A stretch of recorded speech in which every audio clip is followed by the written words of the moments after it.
देख रहे हैं VS नेशन, आपका अपना हिंदी न्यूज चैनल।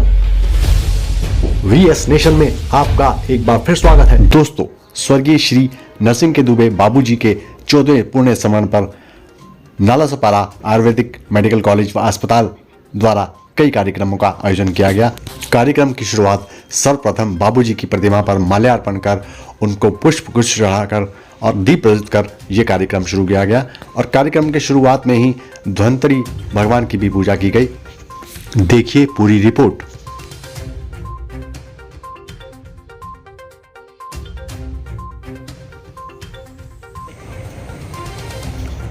नमामि धन्वन्तरिं आदिदैव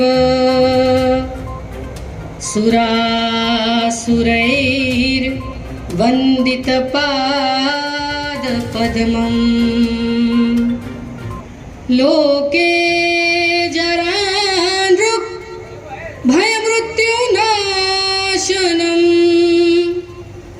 धातारमीशं विविधौषधीनाम्।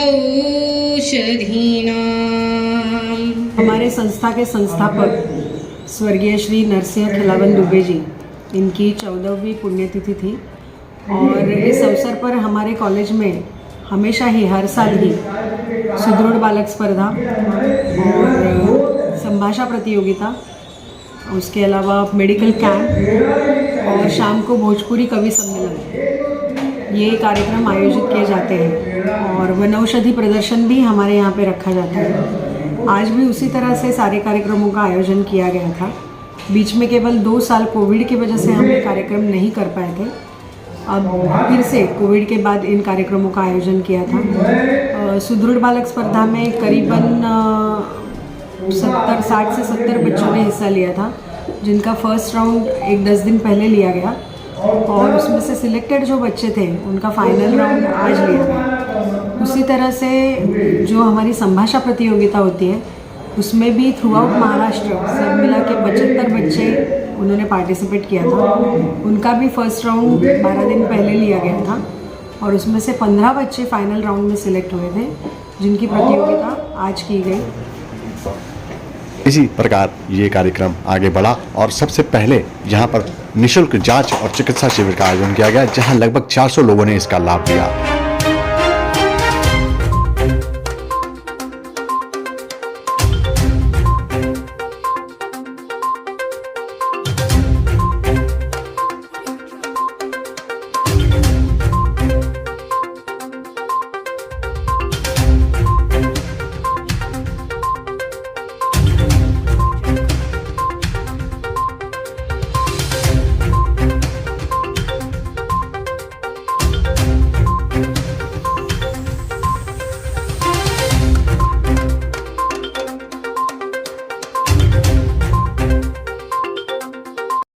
इसके बाद यहाँ पर सुदृढ़ बालक प्रतियोगिता भी की गई, जिसमें बहुत सारे बच्चों ने भाग लिया, जिसमें 3 ग्रुप थे अलग उम्र वाइज और सभी को सर्टिफिकेट प्रदान किया और जीतने वालों को यहाँ पर नगद पुरस्कार और सर्टिफिकेट व ट्रॉफी भी दी गई। हमारे कॉलेज के senior professor doctor Balaji madam, doctor Sarita Babu madam, हमारे काउंसिल के सदस्य, आप सभी पेरेंट्स और ये सभी छोटे छोटे प्यारे बच्चे और आज के हमारे दोनों जजेस, ये कार्यक्रम हम लोग पिछले लगभग 10-12 साल से कर रहे हैं। और मेरे जो ससुर जी थे वो पहलवान थे, तो उनको हमेशा ये लगता था कि बच्चे जो है वो बचपन से ही मजबूत होने चाहिए, इसलिए हमने उनके स्मृति में ये सुदृढ़ बालक स्पर्धा का आयोजन किया। और मुझे बहुत खुशी हो रही है देख के यहाँ पे इतने छोटे छोटे बच्चे इतने जल्दी से उनको ये सब समझ में आ जाता है। पार्टिसिपेशन, फोटो निकल रहा है, प्राइजेस मिल रहे हैं। आजकल की पीढ़ी बहुत स्मार्ट है। तो मैं सभी लीडर्स का और साथ में जिन्होंने पार्टिसिपेट किया उन सबका बहुत बहुत बहुत अभिनंदन करती हूँ, क्योंकि ये आसान नहीं है कि आगे किसी कॉम्पिटिशन में छोटे छोटे बच्चों को पार्ट लेना। और उसी के साथ साथ मैं उन सभी पेरेंट्स को भी बहुत बहुत अभिनंदन करती हूँ कि आपने अपने बच्चों को इतना तैयार करके इतना अच्छे से यहाँ पे लाया है। आप सबको बहुत बहुत धन्यवाद और बहुत बहुत अभिनंदन। और अभी प्राइज मिला तो कोई बात नहीं, अगले साल, उसके अगले साल, इसके अगले साल, ये तो चलता ही रहेगा, हर साल ये कॉम्पिटिशन होती है। तो सबको बहुत बहुत बधाई और सभी का बहुत बहुत धन्यवाद। और इसी तरह से आप हमारे कॉलेज पर, हमारे हॉस्पिटल से प्यार करते रहिए, यहाँ पर आते रहिए, विभिन्न कार्यक्रमों के लिए आप यहाँ पर आते रहिए, अपने इलाज के लिए आते रहिए, आयुर्वेद के लिए आते रहिए, यही मैं आपसे प्रार्थना करूँगी। बहुत बहुत धन्यवाद।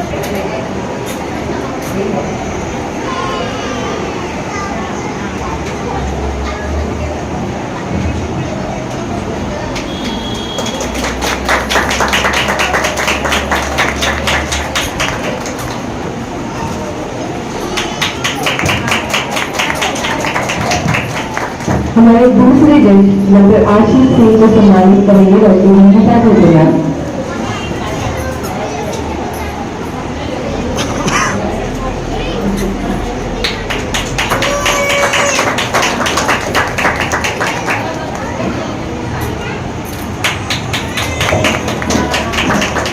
इसके बाद यहाँ पर कई वर्षों से संभाषण प्रतियोगिता भी हो रही है, जिसमें इस बार बढ़ चढ़कर लोगों ने हिस्सा लिया। दोस्तों, यदि आप अच्छी संदेशात्मक फिल्में देखना चाहते हैं तो बेटी आरोही जरूर देखिए, सिर्फ ताल म्यूजिक एंड फिल्म्स पर। A very good afternoon, ladies and gentlemen. Today, on this platform, I am going to exercise my right of freedom of speech to speak on the topic whether it should have a limit. सभी को नमस्ते। मेरा संभाषण का जो विषय है वो है digital detoxification. In the run of getting all the luxury, in the glamour of it all, there is so much pressure to earn more money. More money requires us to be the best in our careers. Better careers has us fighting, competing for tooth and nail. This fierce competition is among all youth and it invites the friend of all youth. I would like to introduce you all to Mr. Das. Depression, anxiety, stress. अभिव्यक्ती स्वातंत्र्यावर मर्यादा असावी का प्रश्नचिन्ह। माझा विषय नमूद करत असताना मी प्रश्नचिन्ह याचा जाणीवपूर्वक उल्लेख केला आहे। याचं कारण म्हणजे याला मी उत्तरदायी आहे याची मला जाण आहे। आज ज्या मातीमध्ये मी राहतो, ज्या देशामध्ये राहतो, त्या देशात जी सत्ता चालते ती लोकसत्ता, गणराज्य, जगाच्या उंबरठ्यावर सर्वात मोठं आणि महत्वाचं स्थान प्राप्त करून पाहणाऱ्या संविधानांपैकी आमच्या भारताचं एक संविधान आहे। याने जे मूलभूत अधिकार आणि हक्क आम्हाला दिले त्यामध्ये अभिव्यक्ती स्वातंत्र्य येते। I am SP14 and my topic for today's education is Ayurveda, the hidden cure to many. Life, Ayu, is a combination, Samayoga, of mind, body, senses and reincarnating soul. Ayurveda is the most secret science of life, beneficial to humans both in this world and the world आणि beyond. त्यांच्या ताब्याखाली या देशातली मानवता तुडवली जात होती। विचारांच्या कलमांचं बाजारीकरण करून माणूस नागवणारे उत्सव सुद्धा याच देशात मोठ्या प्रमाणात साजरे केले जात होते।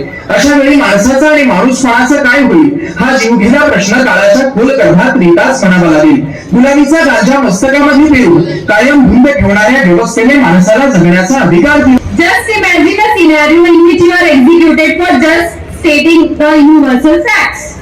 Sounds dramatic, right? And for the fact, in India it is highly impossible. In the golden era of technology, everyone knows at least their basic rights. All thanks to our very own Google Baba. But in the recent past, we have seen many scenarios in which the mind was overpowered by the tongue. Lesson for lockdown. आज एक बात मैं आप लोगों को guarantee के साथ बता देता हूँ कि आप सबके पास यहाँ पे काफी विद्वान लोग बैठे हैं, कुछ मेरे सहपाठी बैठे हैं और कुछ ऐसे बैठे हैं जिन्हें मैं नहीं जानता, पर हम सबके पास एक डिग्री तो है और वो डिग्री है लॉकडाउन की डिग्री। कैसे हो? सीधा आसान सवाल है ना। अगर यही सवाल मैं आपको व्हाट्सएप पे पूछूं तो इसका जवाब कोई दे ही नहीं सकता। व्हाट्सएप पे देना इसका जवाब इतना ही कठिन है। कभी अपने दोस्तों चाय की टपरी पे लेके जाके पूछ लो कैसा है, क्या हुआ, अगर उसका जवाब कुछ भी होगा, आपको पता चल जाएगा कि क्या चल रहा है बॉस। उसके दिन चल नहीं रहे बल्कि कट रहे हैं, ये वो मिलकर ही बता पाता है। अरे स्नैपचैट के फिल्टर में उसको उंगली से देख पाओगे क्या? नहीं ना। इंस्टा के डीएम में बात कहाँ होती है? व्हाट्सएप कितनी भी प्राइवेसी दे दे, मगर तू दिल की बातें दिल में रह जाती है। ना उसके चेहरे की उदासी देख पाओगे, क्या आंखों की नहीं। डिजिटलाइजेशन की सिस्टम है ही नहीं सही। बहस इस पे भी है कि आज दूर लेके भी कुछ तो राजी हमारे परिवार से। अरे डिजिटल ही सही, माँ को सुकून तो है हमारे वीडियो कॉल से। तो मैं ये कहता हूँ कि बात कहाँ होती है वीडियो कॉल में? माँ ने पूछा खाना खाया क्या? बेटे ने हाँ कह के जवाब निपटाया, क्योंकि ज्यादा बात करता तो ये कैसे छुपा पाता कि सूखी रोटी गले से ही न उतर पाई। रहीमन भागा प्रीत का मत छोड़े चटकाए, टूटे से फिर ना जुड़े, जुड़े गांठ पड़ी जाए। यानी कि अगले 10 मिनट आपको जो मैं कहने वाली हूँ ये मुझे आपसे जोड़ भी सकता है हमेशा के लिए और तोड़ भी सकता है। दिनांक 24 मार्च 2020 रोजी सायंकाळी 8 वाजता आदरणीय पंतप्रधानांनी कोरोना महामारीच्या पार्श्वभूमीवर संपूर्ण देशभरात लॉकडाऊन जाहीर केलं। या अंतर्गत आपल्या देशात संचारबंदी व जमावबंदीचे आदेश देण्यात आले। हे आदेश फौजदारी दंड संहितेच्या 144 कलमान्वये जारी करण्यात येतात। युद्ध, नैसर्गिक आपत्ती, सहजता थी, सरलता थी, बंदगी थी। सहजता थी, सरलता थी, बंदगी थी। जब तक न था ये व्हाट्सएप और फेसबुक, जिंदगी थी। तर आज मी येथे लॉकडाऊन मधून धडा या विषयावर काही बोलू इच्छितो। आजच्या ठळक बातम्या। कोरोनाच्या पार्श्वभूमीवर पंतप्रधानांनी 25 मार्च 2020 या तारखेपासून संपूर्ण भारतात लॉकडाऊन जाहीर केला आहे। अद्भुत, बहुत ही अद्भुत बोला आप सभी लोगों ने। बहुत बहुत साधुवाद, सभी का बहुत बहुत अभिनंदन। मित्रों, निर्णायक बैठ के निर्णय बना रहे हैं। इनाम 4 लोगों को मिलेगा, लेकिन मैं आपको विश्वास दिलाता हूं कि आप में से हर वक्ता बहुत बेहतरीन बोला है, बहुत अच्छा बोला।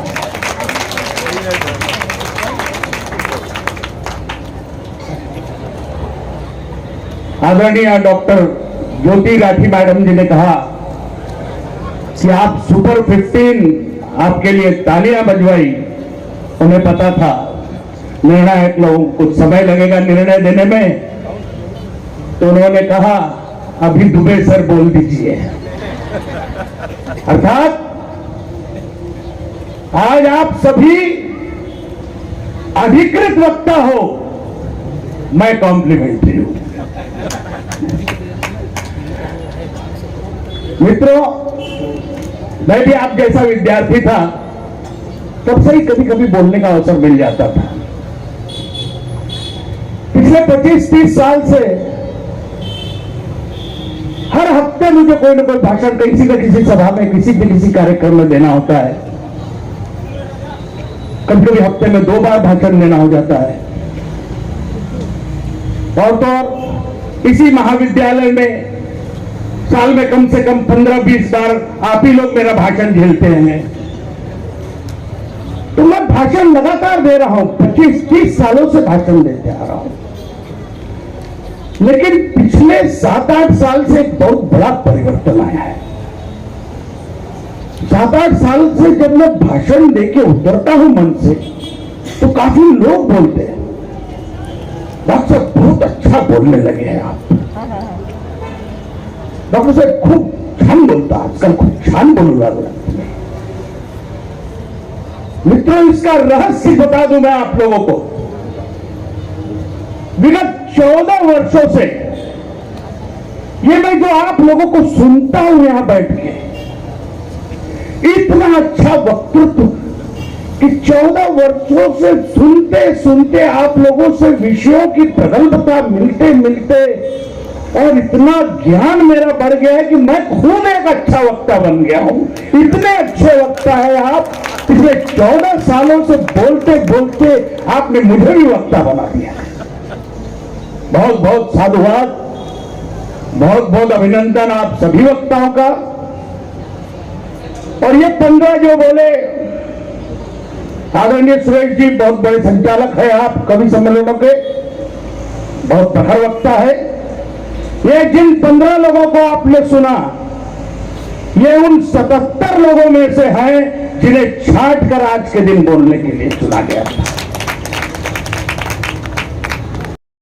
यहाँ पर वन औषधि प्रदर्शनी भी लगाई गई, जिसका लाभ भी लोगों ने लिया।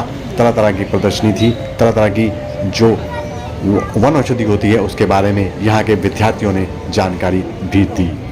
इसके बाद शाम होते होते यहाँ पर अवधि भोजपुरी कवि सम्मेलन का भी आयोजन किया गया, जिसका भी लोगों ने भरपूर आनंद उठाया। महाराज मेहराजू को एक झगड़ा सुनाओ तनी कि एक दिन के लीला सुनी घटना घटल ससुरारी में। एक दिन के लीला सुनी घटना घटल ससुरारी में। अब मेहरारू हमार बड़ी झगड़ाहीन, रात कटे मारा मारी में। मेहरारू हमार बड़ी झगड़ाहीन, रात कटे मारा मारी में। एक रात सुतही के बेरा ऐसा न झगड़ा भइल। एक रात सुतही के बेरा ऐसा न झगड़ा भइल कि वही बेरा मेहरारू हमार नैहर भाग के गइल। वही बेरा मेहरारू हमार नैहर भाग के गइल। बीत गई 2-4 माह जब पड़ल माह के पाला। बीत गई 2-4 माह जब पड़ल माह के पाला। और 11,000 पे जबे लगनी हम मेहरारू के माला। 11,000 पे जबे लगनी हम मेहरारू के माला। अब भइल गई झगड़ा सुलझावे चल गई ससुरारी में। भइल गई झगड़ा सुलझावे चल गई ससुरारी में। मौगी से पहले भेंट हो गई ओकरे गांव के बाजारी में। मौगी से पहले भेंट हो गई ओकरे गांव के बाजारी में। कहनी कि तहरा घर चल के हाथ गोड़ हम जोड़ब। कहनी कि तहरा घरे चल के हाथ गोड़ हम जोड़ब। मौगी कहलस कि बुझ लिया आज बिना मरले न छोड़ब। मौगी कहलस कि बुझ लिया आज बिना मरले न छोड़ब। कसहू बाजार छोड़ौनी कहनी वो हमरा मंजूर बा। यहाँ पर वनौषधि प्रदर्शन भी देखने के लिए लोग आए थे। और हमारा जो फ्री मेडिकल कैंप है, उस कैंप में भी लगभग 300-350 पेशेंट्स उन्होंने इसका फ़ायदा लिया। और चिकित्सा और निदान भी मुफ्त किया गया। ब्लड टेस्ट भी, जो आवश्यक ब्लड टेस्ट थी वो भी सारी मुफ्त की गई। इस तरह से पूरे दिन का कार्यक्रम बहुत अच्छे से संपन्न हुआ है। हमारी ये रिपोर्ट अच्छी लगी हो तो हमारा चैनल सब्सक्राइब कीजिए, लाइक कीजिए, शेयर कीजिए और बेल आइकन दबाना ना भूलें।